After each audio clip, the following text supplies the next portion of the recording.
Эфирда Татарстанның көньяк көнчыгыш хәбәрләре. Студияда Гөлназ Гисатуллина. Исәмсез бүгенге программада. 5 кешенең гомере üzülгән, 34 зыян күргән, юллар торышы, хәрәкәт тыгызлыгы, машиналар күплеге, үлем һәм травматизмга ниләр йогынты ясый. Һәр герой истәлегенә яшел үсенте, Баулыда сугышчыларында һәлак булганнар истәлегенә багышланган Хәтер бакчасы акциясына кушылдылар. Язны каршы алдылар, бергәләп күңел ачтылар. Яңа Нәдер авылында татар халкының карга боткасы милли бәйрәмен билгеләп үттеләр. Яз һәм хезмәт бәйрәмен әлбәттә зурлап билгеләделәр. Традицион рәвештә шәһәр паркында Геройлар аллеясына чәчәкләр салынды. Профсоюзлар 1 майга багышланган митинг үткәрде, иҗат коллективлары җыр-биюләр белән чыгыш ясады. Шулай ук паркта кыр кухнясы да оештырылды. Ленин урамында исә 1 май эстафетасы узды.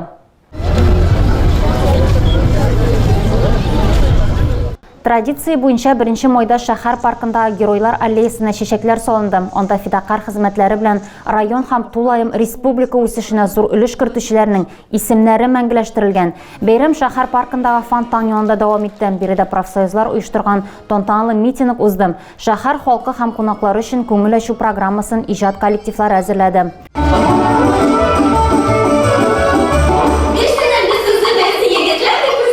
Парк янәшәсендә спортчылар да бәйрәмне билгеләп үтте. Драмтеатр каршында 1 май эстафетасы узды. Быел ярышлар 63-нче тапкыр оештырылды. Ярышларда профсоюз оешмалары әгъзалары, предприятие хезмәткәрләре, мәктәп укучылары һәм студентлар катнашты. Эстафетада катнашучылар һәм башкалар өчен дә биредә кыр кухнясы эшләде. Бәйрәмнең иң кечкенә кунаклары өчен иҗади мастер-класслар оештырылды.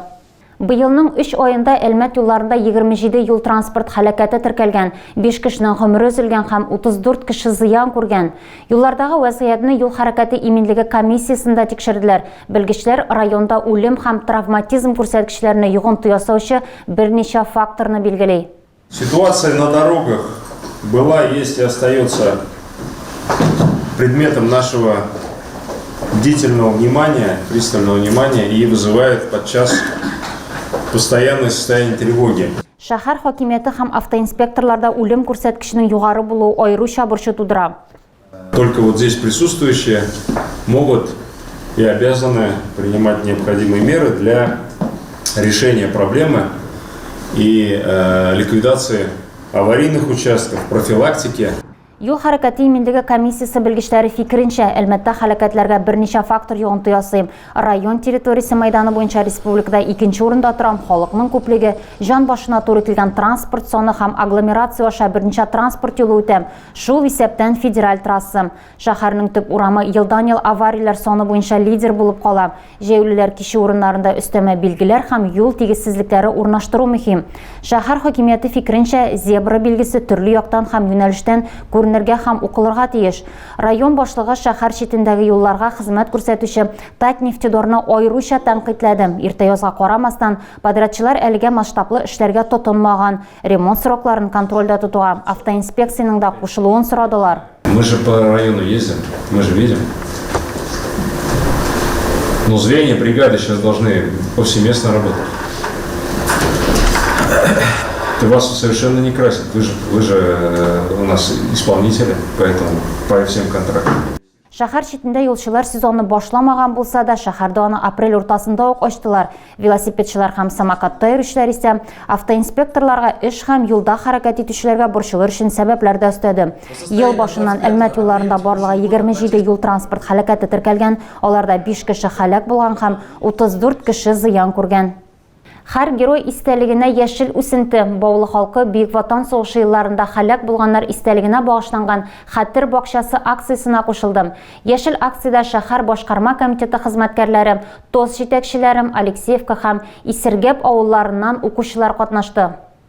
Быел истәлекле бакча Баулы урманчылыгы территориясендә Васькина Туйралы авылы янындагы урманда утыртылды. Акция Бөек Ватан сугышында җиңүнең 78 еллыгын бәйрәм итү кысаларында оештырылды. Агач утырту өчен махсус кораллар, гади көрәкләр әзер, үсентеләр махсус әзерләнгән туфракка утыртыла. Буразналар исә күздән үк әзерләнеп калдырылган. Батыр сугышчылар хөрмәтенә уздырылган акциядә Баулы муниципаль районы башлыгы Ильяс Гозаиров 1 ел гына катнашмый. Бу юлы да ул үсентеләр утыртуда катнашты. Памятная посадка сегодня вот на площади 0,7 гектара, 70 соток. мы сажаем, но это не говорит, что вообще в целом районе только на этой площадке. Сельские поселения, мы знаем, что участвуют в акции, они у себя там сажают каждый год. Ежегодно мы это проводим. И должны проводить, не должны останавливаться ни в коем случае. Чтобы природа, как говорится, лес, чтобы мы могли возобновить, увеличить. Это все-таки кислород. Экологик акциялар бәрабәренә Баулы районы тагы да яшелләнә, утыртылган агачлар исә мәңгелеккә үткән елларның тере хәтере булып калачак. Илнең барлык төбәкләрендә Бөек Ватан сугышына багышланган җиңү диктанты акциясе уздым. Баулылар да тарихи хәтерләрен тикшердем. Акциянең муниципаль мәйданчыгы 5-нче мәктәп базасында эшләдем. Быел Россиядә әлеге чара 5-нче тапкыр үткәрелде.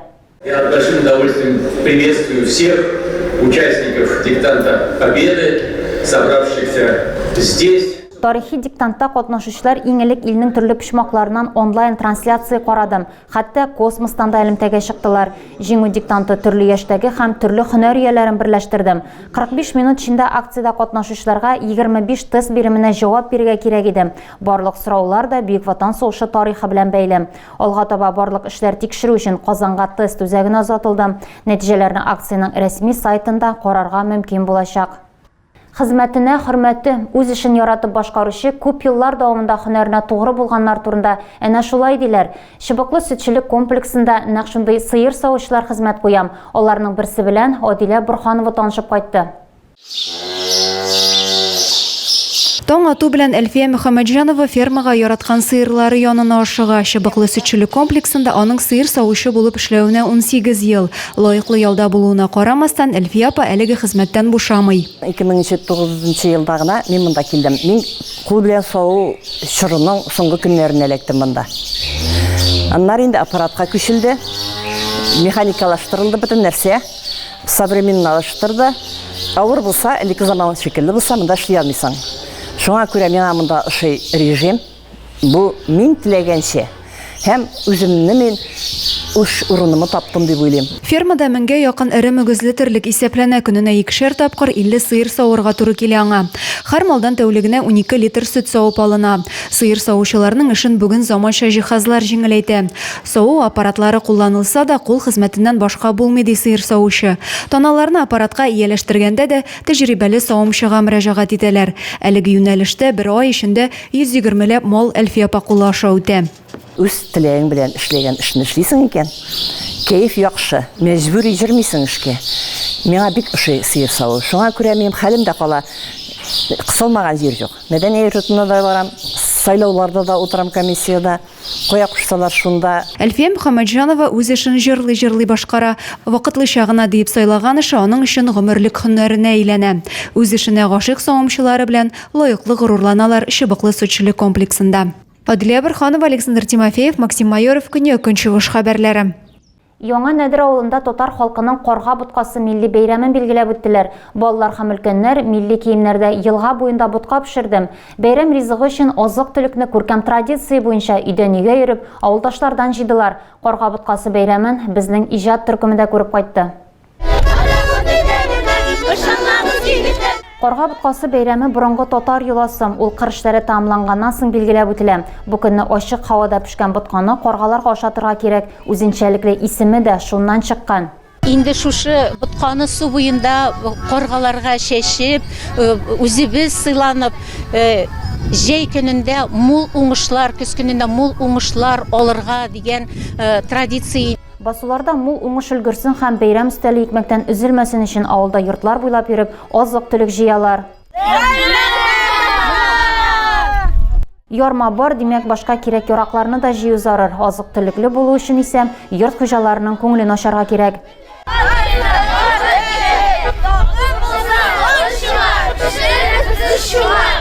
Бәйрәмдә өйдән өйгә йөрүчеләр дә, кунакларны каршы алучылар да катнаша. Рәзифә Хәбирова авылда балачактан ук яшим. Карга боткасын элек әти-әнисе белән билгеләп үткән. Зур казан куеп, карга боткасы пешереп, бөтен боткаларны, ярмаларын бергә кушып, бик күңелле буладыр. Менә шушы юла ниткәч, яңаргач бик шат. Барлык кирәк-яракларны җыеп, авыл халкы елга буена төшә. Балалар туп белән уйнаган арада өлкәннәр бәйрәм өстәле корды. Ботка пешереп, нәдерләр бу көнне рәхәтләнеп, язны каршы алды, күңел ачты. Лениногорск мәдәният сарайында күп милләтле Лениногорск дуслык салават күпре фестивале узды. Аны милли мәдәниятләр һәм традициялар елына багышладылар. Шәһәр һәм районның 100-гә якын укучысы жюри хөкеменә үзләренең концерт номерларын тәкъдим итте.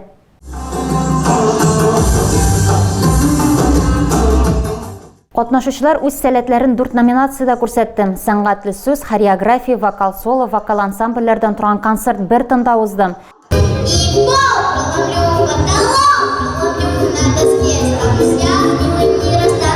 Җиде яшьтән алып 16 яшькәчә артистлар фестивальгә үзләрен күрсәтү һәм башкаларны да карау өчен килгән. Фестивальнең максаты да шул: милли мәдәниятнең күп төрлелеге белән таныштыру. Катнашучыларның чыгышларын мәдәният идарәсе, халык ансамбле һәм партияның җирле бүлеге вәкилләре составындагы мәртәбәле жюри бәяләде. Концертта рус, татар, мордва, чуаш, тоҗик, үзбәк, әрмән һәм хәтта Кытай телләрендә дә әсәрләр яңгырады. Конкурс программасы бердәм дуслык бәйрәменә үрелде. Һәм Лениногорск районында яшәүче барлык милләтләрнең бер-берсенең гореф-гадәтләрен хөрмәт итүләрен күрсәтте. Конкурс иң яхшыларны бүләкләү белән тәмамланды. Катнашучыларга призлы урыннар өчен дипломнар һәм фестиваль иганәчеләреннән бүләкләр тапшырылды. Тагы да күбрәк яңалыклар һәм тапшырулар белән безнең сайтта таныша аласыз. Без социаль челтәрләрдә дә бар, хәбәрләр юллагыз. Бүгенгә менә шулар. Мин сезнең белән сау булашам. Исән-имин булыгыз.